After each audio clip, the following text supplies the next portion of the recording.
Hello guys, welcome to heavy coding. PHP e commerce coding night series के अंदर आज मैं आपको बताऊंगा कि हमारी कार्ट को यहाँ पर किस तरीके से डिस्प्ले करेंगे। तो हमने इससे प्रीवियस ट्यूटोरियल में कार्ट को ऐड करना सीखा था और आज मैं आपको दिखाऊंगा उस कार्ट को डिस्प्ले कैसे किया जाए। तो चलते हैं गाइस, इसको स्टार्ट करते हैं। तो मैंने आपको जो थीम प्रोवाइड करी थी उसके अंदर एक कार्ट का पेज है, मैं इसको ओपन कर लेता हूँ। तो आप यहाँ पर देख सकते हैं हमारे पास एक कार्ट आ रहा है, शॉपिंग कार्ट। तो हमें यहाँ पर क्या चाहिए होगा, सिर्फ इतने वाले पार्ट को मुझे यहाँ पर चाहिए होगा, क्योंकि हम बाकी चीजें हम यहाँ पर हेडर और फुटर सेम इसमें इंक्लूड करेंगे। तो चलते हैं, यहाँ पर मैंने ऑलरेडी एक फाइल ले ली है cart.php के नाम से, जैसे मैंने प्रोडक्ट डिटेल्स के लिए ली थी। मैंने इसके अंदर नॉर्मल चीजें करी है, सिर्फ हेडर और फुटर को यहाँ पर इंक्लूड करा है। अब हम चलते हैं यहाँ पर, ये जो कार्ट वाला पेज है, इस पेज के अंदर से हम यहाँ पर मेन कंटेंट को ले लेते हैं। तो मैं यहाँ पर सर्च कर लेता हूँ मेन। तो एक बार इसको सर्च कर लेते हैं, मेन जो हमारे पास कंटेनर है। तो यहाँ से जो हमारा मेन शुरू हो रहा है इसको हम कर लेते हैं यहाँ से क्लोज। कॉपी करता हूं यहां से और कार्ट वाले पेज पे इसको कर लेते हैं पेस्ट। चलते हैं, अब इस पेज को हम क्या कराते हैं, यहां से लोड कराते हैं। इस पेज का हमारे पास काम खत्म हो चुका है। अब हम यहां पर चलते हैं कार्ट के कंट्रोलर पे और इंडेक्स पेज पे, इंडेक्स फंक्शन पे मैं यहां पर $this लोड करा लूंगा इसके व्यू को। तो व्यू पे आते हैं, व्यू का नाम यहां पर क्या होगा, कार्ट। चलते हैं यहां पर, बट ये है किसके अंदर, फ्रंट नाम के फोल्डर के अंदर। तो अब यहां पर आता हूं मैं और कार्ट वाला यहाँ पर कंट्रोलर रन करता हूं। तो मैं यहाँ पर इसके क्लिक पे भी लगाऊंगा आगे कि कार्ट कैसे शो होगी। मैं यहाँ पर कार्ट पे क्लिक करता हूं, हेडर फुटर आ रहा है बिल्कुल परफेक्ट, और हमारे पास ये शॉपिंग कार्ट का ये सारा पेज बिल्कुल परफेक्टली आ रहा है। अब हम यहाँ पर क्या करेंगे, कूपन कोड वगैरह ये सब यहाँ से रिमूव कर देंगे। सिर्फ यहाँ पर एक ही प्रोडक्ट को मैं पिक करूंगा जो हमारा UI रहेगा। तो कार्ट वाले पेज पे आते हैं और इधर आते हैं, कूपन कोड मुझे यहाँ पर अभी नहीं चाहिए, इसको कर लेते हैं कमेंट। और हमारा जो ये प्रोडक्ट है इसका सबसे पहले एक चीज़ देख लेते हैं कि हमारे पास एक प्रोडक्ट कहाँ शो हो रहा है। ये हमारे पास कॉलम है, कॉलम के अंदर हमारे पास ये टेबल आ रही है जिसके अंदर प्रोडक्ट, प्राइस, क्वांटिटी, ये सारी चीज़ आ रही है। और टेबल के अंदर आ रहा है हमारे पास एक प्रोडक्ट। तो ये जो TD है यही हमारे पास प्रोडक्ट को लेकर आ रहा है। तो अब इस TR को यहाँ से बंद करते हैं और इस TR को भी यहाँ से क्लोज कर देते हैं और ये वाली TR को भी। तो 3-4 TR है यहाँ पर। और चलते हैं, हम यहाँ पर इस वाले कार्ड का एक्शन को खोल देते हैं, बटन आ रखा है यहाँ पर, सारा SVG में ही है। रिफ्रेश करता हूँ तो यहाँ पर एक चीज़ आ चुकी है। अब आप देख सकते हैं अपडेट कार्ड आ रहा है यहाँ पर। एक बार देख लेते हैं अपडेट कार्ड आ क्यों रहा है, क्योंकि यहाँ पर जो कॉलम लिया है ना, ये यहाँ पर कॉलम है 6 का और इधर भी 6 का कॉलम है यहाँ पर। इसको कर लेते हैं एक बार 12 और कॉलम मीडियम में भी कर लेते हैं 12। चलते हो, रिफ्रेश करता हूँ तो अब यहाँ पर अपडेट कार्ड आ चुका है। ये थोड़ा ओवरफ्लो कर रहा है इसका, क्योंकि ये अलाइन आइटम्स एंड में हो रखा है। अब क्या कर लेते हैं, इसके कॉलम को थोड़ा सा छोटा कर लेते हैं, 8 कर लेता हूँ। इसको भी कर लेते हैं 8। चलता हूँ, रिफ्रेश करता हूँ अपडेट कार्ड, तो अभी 8 में भी कुछ ज़्यादा छोटा आने लगा है। इसको करते हैं, इसके ओरिजिनल फॉर्म में यहाँ पर डाल देते हैं और ये जो कमेंट हो रखा है इसको मैं अनकमेंट कर दूंगा यहाँ से। तो यहाँ से कर लेते हैं इसको अनकमेंट। अब सिर्फ इसका जो कूपन है इसको हम यहाँ से कमेंट कर लेंगे। तो यहाँ पर अब क्या हो जाएगा, बिल्कुल परफेक्ट इसका स्पेस बन जाएगा यहाँ पर अपडेट कार्ड का। तो गाइस ये अभी भी ओवरफ्लो कर रहा है, तो अब क्या कर लेते हैं, इसको छोटा कर लेते हैं थोड़ा, या इस वाले को छोटा कर लेते हैं, 6 कर लेते हैं। इसको सेव करता हूँ, रिफ्रेश करता हूँ, यहाँ पर एक बार सेव कर लेते हैं और चलता रिफ्रेश करता हूँ। तो अभी यहाँ पर शो नहीं हो रहा है क्योंकि यहाँ पर भी कॉलम एक्सेल है और इस वाले का मैं कर लेता हूँ 4। तो गाइस ये थोड़ा एडजस्ट करना पड़ेगा, इसमें थोड़ा टाइम लगता है। रिफ्रेश करता हूँ तो यहाँ पर आ चुका अपडेट कार्ड, बिल्कुल सारी चीज़ें परफेक्ट हो चुकी है। शॉपिंग कार्ट मेरे पास यहाँ पर लिखे आ रही है, आप कुछ भी यहाँ पर लिख सकते हैं, कुछ भी यहाँ पर कोई इशू नहीं है, सिर्फ आ रहा है हमारे पास। अब हमें यहाँ पर सारे प्रोडक्ट को लेकर आना है यहाँ पर। तो प्रोडक्ट को लेकर आना है, वो कैसे करेंगे, चलते हैं यहाँ पर कंट्रोलर पे। कंट्रोलर के अंदर मैं यहाँ पर व्यू तो करा ही रहा हूँ लोड, और हम यहाँ पर क्या करेंगे, ये जो चेक नाम का वेरिएबल है, ये जो फंक्शन कॉल हो रहा है इसी को मैं यहाँ से कॉपी कर लेता हूँ। यहाँ से प्रिंट हटा लेते हैं, इधर से भी हटा लेते हैं। ऐड टू कार्ट का आपको मैसेज भी यहाँ पर मैं शो करके दिखाऊंगा, हमने करा होगा बैकएंड के अंदर। तो ऐड टू कार्ट की जगह मैं यहाँ पर क्या करूँगा, गेट कार्ट नाम से फंक्शन बना लूँगा कि भाई जो भी कार्ट के अंदर डेटा है उसको मुझे ला कर दे दो, और इसको मैं पास कर दूंगा एज अ वेरिएबल में, जो कि होगा डेटा। और इस चेक की जगह मैं क्या बना लूँगा, डेटा। डेटा के अंदर क्या आ रहा है, कार्ट आ रही है, पूरी कार्ट का यहाँ पर वेरिएबल का एरे का नेम दे देते हैं कार्ट। और चलते हैं गेट कार्ट बनाते हैं। गेट कार्ट आता हूँ, कार्ट मॉडल को थोड़ा सा इधर शिफ्ट कर लेते हैं, एक इस फंक्शन को हम कर लेते हैं बंद। ये हमारे पास ऐड टू कार्ट था, ऐड टू कार्ट से पहले हम यहाँ पर बना लेंगे गेट कार्ड का एक फंक्शन। तो पब्लिक फंक्शन होगा, वो भी सारे पब्लिक फंक्शन हम बनाएंगे। गेट कार्ड ये क्या करेगा, सिर्फ मुझे यहाँ पर डेटा लाकर देगा। तो इसी क्वेरी को हम यहाँ पर पेस्ट कर लेंगे, इसका नाम दे दूंगा क्यू। क्वेरी होगी सिंगल क्वेरी, और यहाँ से मैं क्या करूँगा, एक ये जो यूज़र आईडी है, इसी यूज़र आईडी से सिर्फ दिखाऊंगा उस बंदे का डेटा जो ये चला रहा है। मतलब मैं आपको क्या करूँगा, ये जो टेबल है ना, इसके अंदर हमारे पास एक ही आ रहा है, मैं एक और इसी प्रोडक्ट को कॉपी कर लूँगा, बट यहाँ पर उसकी यूज़र आईडी बदल दूंगा ताकि आपको पता चल जाए कि भाई ये किसी और यूज़र ने ये डाला है। तो यहाँ पर हम क्या करेंगे, इधर आते हैं, तो यहाँ पर मैं कंडीशन लगाऊंगा कि भाई जो ये यूज़र है ना, जो यूज़र करंट लॉगिन है, मतलब जिसका भी सेशन बना हुआ है, उसी यहाँ पर बंदे का मुझे क्या करके दिखाए, डेटा को लेकर दिखाए, मतलब जो उसकी कार्ट है वो लेकर आए। तो अब एक चीज़ हम ऐसे कर सकते हैं कि ये जो यूज़र आईडी है ना, ये हर एक जगह यूज़ होएगी। मतलब अभी मैंने कार्ट पे डाला, अभी मैं कार्ट में से वो निकाल रहा हूँ, तो ये बार बार यूज़ हो रही है। तो इसको हम क्या कर लेते हैं ना, एक कॉमन एक फंक्शन के अंदर डाल देते हैं, कॉमन फंक्शन के अंदर डाल देते हैं। तो इसको एक फंक्शन बना लेते हैं, पब्लिक फंक्शन। इसको हम हेल्पर भी बना सकते थे, हम आगे इसको हेल्पर भी बना सकते थे, बट उसके लिए आपको थोड़ा क्या हो जाएगा, वो थोड़ा कन्फ्यूजन हो जाएगा आपको। तो मैं यहाँ पर एक फंक्शन बनाता हूँ, गेट यूज़र आईडी। एक फंक्शन बन गया यूज़र आईडी का, और यहाँ पर मैंने इसको कर लिया पेस्ट, और इधर से ही मैं इसको कर लेता हूँ रिटर्न। मतलब ये मुझे रिटर्न करके देगा, यही यूज़र आईडी वापस भेजेगा। अब वापस आएगी तो जहाँ पर ये फंक्शन कॉल होता है उसी के पास रिटर्न होती है।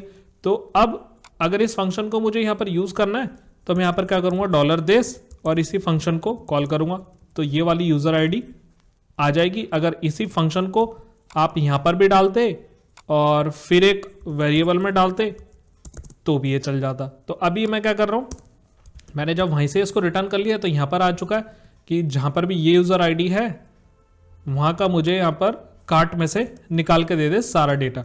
तो अगर ये नंबरोज है तो मुझे यहाँ पर करा दे इको यस कि भाई है यहाँ पर डेटा, एल्स इको एल्स में यहाँ पर कर दूंगा रिटर्न रिटर्न यहाँ पर कर दूंगा फॉल्स।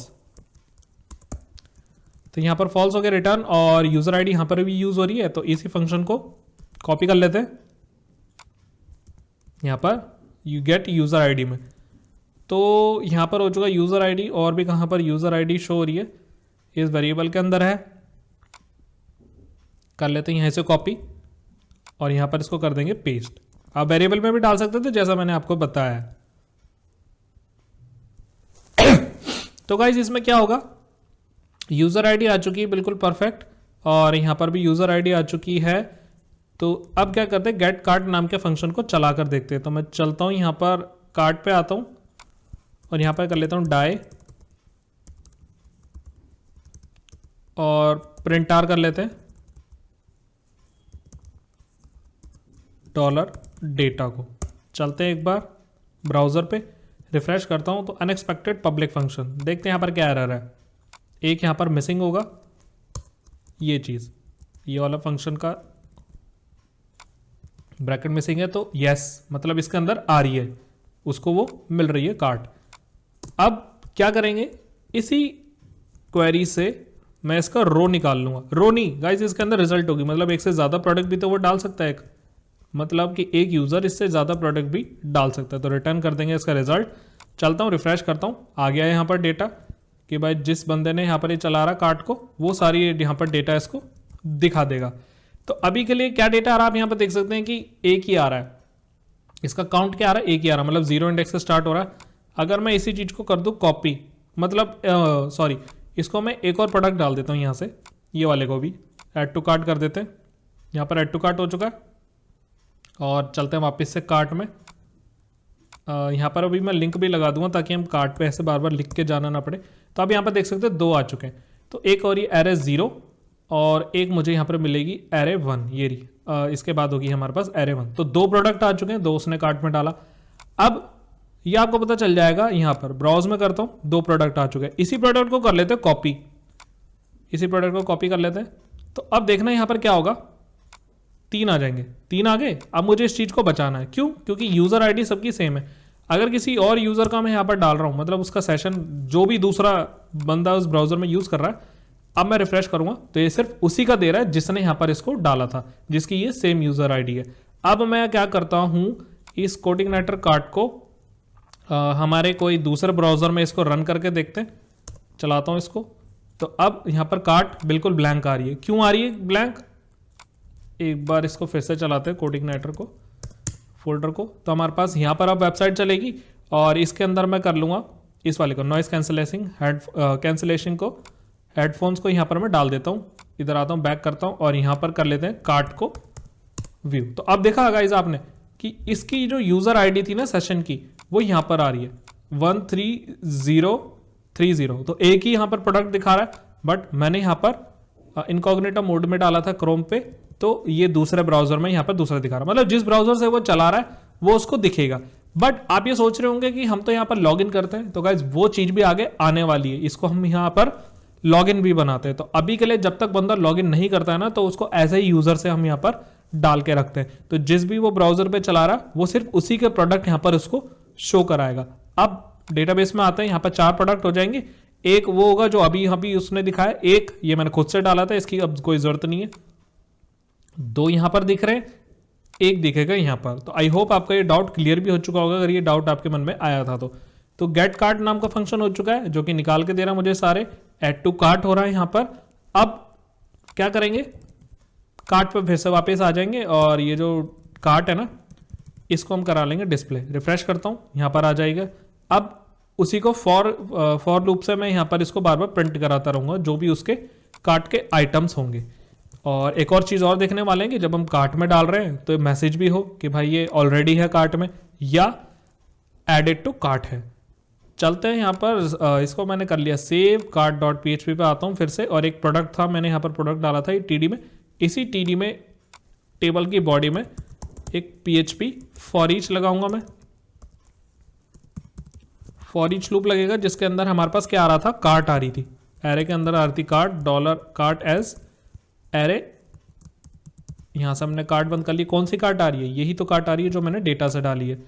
अब इस फॉर ईच को मैं इस TR के बाद कर दूंगा बंद, एंड फॉर ईच। यहां पर कर लिया मैंने फॉर ईच। अब इसमें ना आगे एक एरर आने वाला है जब हमारे पास कार्ट बचेगी नहीं तो उसको कैसे सॉल्व करना वो भी मैं आपको बताऊंगा। तो फॉर ईच से आ रहा है यहाँ पर। चलते हैं एक बार, ये 2 आने चाहिए। अब मैं रिफ्रेश करता हूँ, 2 आ गए, बिल्कुल परफेक्ट काम कर रहा है क्योंकि 2 ही प्रोडक्ट है। अब जैसे हमने यहाँ पर ये जो प्रोडक्ट है, पहले इमेज दिखानी है इसकी। इमेज कहाँ से आ रही है? अपलोड्स नाम का फोल्डर था, स्लैश प्रोडक्ट का इमेज। तो मैंने यहाँ पर क्या कॉलम का नेम बनाया वो देख लेते हैं, प्रो अंडरस्कोर इमेज। तो डॉलर एरे के अंदर से मुझे प्रो अंडरस्कोर इमेज नाम का फोल्डर से, सॉरी नेम है इसका। मैं रिफ्रेश करता हूँ यहाँ पर इसको, तो ये नहीं चेंज हुआ। एक बार देख लेते हैं कि क्या प्रॉब्लम आ रही है, इंस्पेक्ट करते हैं। तो यहाँ पर अपलोड है, मैंने शायद अपलोड्स करा था, तो सेव कर लेते हैं इसको। चलते हैं, रिफ्रेश करता हूँ, इमेज आ चुकी है बिल्कुल परफेक्ट। दोनों जगह इमेज आ चुकी है जो मैंने करा। कर लेते हैं इसका नेम को ऐड, कॉपी, यहां से कर लेते हैं कॉपी, और इसके जो नेम है ना यहां पर कर लेते हैं प्रिंट,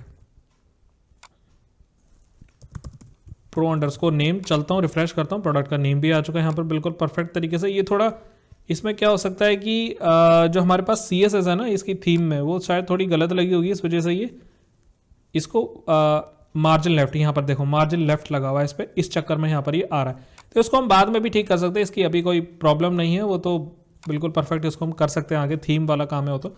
अब आएगा हमारे पास प्राइस। तो चलते हैं यहाँ पर, इसको करते हैं कॉपी, और इसी चीज को मैं यहाँ पर कर दूंगा पेस्ट। प्रो की जगह था प्रो प्राइस, प्रो नेम की जगह प्रो प्राइस। इसको हम करेंगे किस चीज में? नंबर फॉर्मेट में। तो नंबर फॉर्मेट आया यहाँ पर, और इसको कर दिया मैंने यहाँ पर बंद। चलता हूँ, रिफ्रेश करता हूँ, नंबर फॉर्मेट में यहाँ पर आ चुका है। रुपी का सिंबल दिखाना है तो रुपी सिंबल में सर्च कर लूंगा, यहाँ से कोई सा भी रुपी सिंबल हो, इसी को कर लेते हैं कॉपी। हमें तो कोई आइकन वगैरह नहीं देना है, सिर्फ यहाँ पर रुपी का सिंबल दिखा दिया मैंने। चलता हूँ इधर, रिफ्रेश करता हूँ, रुपी का सिंबल आ चुका है। क्वांटिटी अब मुझे दिखानी है यहाँ पर, क्वांटिटी शो। कॉपी करता है इसको, इस वाले को करते हैं कॉपी, और यहाँ पर था क्वांटिटी का वैल्यू, इधर आएगी क्वांटिटी की वैल्यू, तो प्रो की आ जाएगी क्वांटिटी। सेव करता हूँ इसको, रिफ्रेश करता हूँ तो यहाँ पर आ चुकी प्रोडक्ट की क्वांटिटी, पहले वाले की 4 थी, दूसरे वाले की 1 है, एक प्रोडक्ट और डाल लेते हैं इसको, और इसकी हम डाल लेंगे 3, ऐड टू कार्ट। कार्ट हो गया, कार्ट पे अगर ऐड हो चुका है तो कार्ट पे आ जाता है वापस, 3 यहाँ पर प्रोडक्ट आ चुके हैं। तो आई होप गाइज आपको समझ आ रहा होगा किस तरीके से हम यहाँ पर ये कर रहे हैं। अगली वीडियो में मैं आपको बताऊंगा कि इस कार्ट को अपडेट किया कैसे जाता है, मतलब जैसे हम प्रोडक्ट को अपडेट करेंगे उसको हम यहाँ पर किस तरीके से कर सकते हैं। तो शॉपिंग कार्ट हमारे पास रेडी हो चुकी है, अपडेट नेक्स्ट वीडियो में देखेंगे, डिलीट नेक्स्ट वीडियो में देखेंगे, सब टोटल देखेंगे। उसके बाद अब मैं आपको दिखाऊंगा, फैच तो कर लिया बट जब हमने कार्ट में इसको डाला है तो उसको वो रिडायरेक्ट कर दे, जब भी कार्ट के अंदर वो आ जाए तो रिडायरेक्ट कर दे। तो यहाँ पर हम चलते हैं ऐड टू कार्ट, और जैसे ये डल जाए तो एक मैसेज बन जाए $this सेशन के अंदर सेट फ्लैश डेटा, एक फ्लैश डेटा एक मैसेज होगा जो कि सक्सेस का मैसेज होगा। और इस मैसेज का मैं यहाँ पर क्या दूंगा, एक नाम दूंगा product added to cart, product cart में आ चुका है। और इसके बाद ये यहाँ से रिडायरेक्ट कर दे किस पे, कार्ट नाम के कंट्रोलर पे, क्योंकि कार्ट नाम के कंट्रोलर पे रिडायरेक्ट होगा तो इंडेक्स फंक्शन ही चलेगा, वो उसको निकाल कर देगा, तो वो यहाँ पर ये शो कर देगा उसके मैसेज को। मैसेज को प्रिंट कैसे कराना है वो मैंने आपको बताया होगा, प्रोडक्ट मॉडल हो ना, जब इसमें हमने इंसर्ट कराया होगा तो इसके कंट्रोलर पे चलते हैं एक बार, तो वहाँ मैंने कुछ बनाया होगा, यहाँ पर मैंने मैसेजेस बनाए थे, तो यही चीज़ मैंने प्रोडक्ट में भी बनाई होगी। यहाँ पर ऐसे मैसेज यहाँ पर हमारे पास बन रखे थे कि किस तरीके से हमने यहाँ पर मैसेज को डिज़ाइन करा था। तो हम यहाँ पर बना चुके मैसेज, हमारे पास मैसेज बन चुका है। इसका नाम एरर डेलीमीटर भी सेट करेंगे कि किस तरीके से हम यहाँ पर उसको शो करें, चाहे तो आप रेड में दिखा सकते हैं, उसको किसी चीज़ में दिखा सकते हैं। बैकएंड में फिर से आते हैं, प्रोडक्ट ऐड होता था तो यहाँ पर एक मैसेज प्रिंट हो रहा था, ये रहा। जब सेशन आ जाए यहाँ पर फ्लैश डेटा, ये आपने करा होगा प्रीवियस, मैंने यहाँ पर दिखाया था जब बैकएंड था। कुछ नहीं करना है, यहाँ पर कार्ट के बाहर आना है, शॉपिंग कार्ट यहाँ पर लिखा हुआ है, ब्रेड क्रम्स लिखा आ रहा है शॉपिंग कार्ट के, इधर लगा देते हैं इस कंटेनर के अंदर, इस रो के अंदर लगा देते हैं कि भाई जैसे यहाँ पर हो जाए तो सक्सेस आ जाए और एरर आ जाए तो एरर में दिखाएगा। चलते हैं यहाँ पर फिर से इधर आते हैं ऐड टू कार्ट। अब ये दोबारा तो होगा नहीं क्योंकि ऑलरेडी एग्जिस्ट है, उसके लिए भी मैसेज प्रिंट कराएंगे। यहाँ पर से आते हैं ऐड टू कार्ट करते हैं, प्रोडक्ट एडेड टू कार्ट, ये मैसेज मेरा जनरेट हो चुका है, चौथा प्रोडक्ट यहाँ पर आ चुका है। अब अगर प्रोडक्ट ऑलरेडी एग्जिस्ट करता है उसके अंदर तो यहाँ पर क्या हो, चलते हैं कार्ट मॉडल पे। यहाँ पर आ रहा था ना नंबरोज, तो जैसे यहाँ पर नंबरोज आती है तो रिटर्न कर दूंगा फॉल्स, यहाँ पर रिटर्न कर दूंगा फॉल्स की भाई पहले से यहाँ पर एडिट है। तो जब भी यहाँ पर उसको रिटर्न फॉल्स होगा, ऐड टू कार्ट में यहाँ पर ये जो चेक करा रहा हूँ मैं, इसकी कंडीशन लगेगी कि भाई इफ $check इज करेक्ट, अगर यहाँ से करेक्ट हो रहा मतलब उसको रिटर्न ट्रू मिल रहा है तो वो बता दे कि भाई प्रोडक्ट एडेड टू कार्ट और रिटर्न कर दे कार्ट पे। और अगर वो गलत हो रहा है तो यहाँ पर वो एल्स में लगा देगा एक मैसेज। वो मैसेज क्या होगा, मैं यहाँ पर कर दूंगा एरर का मैसेज कि product already added to cart, product क्या है ऑलरेडी एडेड में है कार्ट में। तो अब अगर ये एडिट है ना कार्ट में तो उसको मुझे वापस से रिडायरेक्ट करना पड़ेगा, मतलब उस प्रोडक्ट के डिटेल पे मुझे यहाँ पर इसको रिडायरेक्ट करना पड़ेगा। मतलब कि अगर आप दिखाना चाहते हैं तो आप कार्ट पे भी लेके जा सकते हैं, इसके अंदर कोई इशू नहीं है, रिडायरेक्ट कर सकते हैं इसको कार्ट पे, तो कार्ट पे भी इसको दिखा सकते हैं, वरना उस प्रोडक्ट डिटेल्स के पेज के ऊपर भी उसको आप वापस भेज सकते थे जहाँ से हम इसको ऐड कर रहे हैं। तो एक बार चलते हैं यहाँ पर फिर से इसी को ऐड करते हैं, add to cart, product already added to cart, यहाँ पर लिखा रहा product already added to cart, पहले आ रहा था product added to cart. But ये एक क्या है मेरे पास अलर्ट डेंजर होना चाहिए ये कि अगर पहले से डला हुआ है तो पहले से यहाँ पर रेड आ जाए तो यहाँ पर product already added to cart कि भाई ये प्रोडक्ट आपका पहले से ही एडिट है। प्राइस वगैरह सारी चीज़ें आ रही है, इसमें कोई इशू नहीं है। नेक्स्ट वीडियो में मैं आपको बताने वाला हूँ कि इसकी क्वांटिटी कैसे अपडेट होगी, डिलीट कैसे होगा।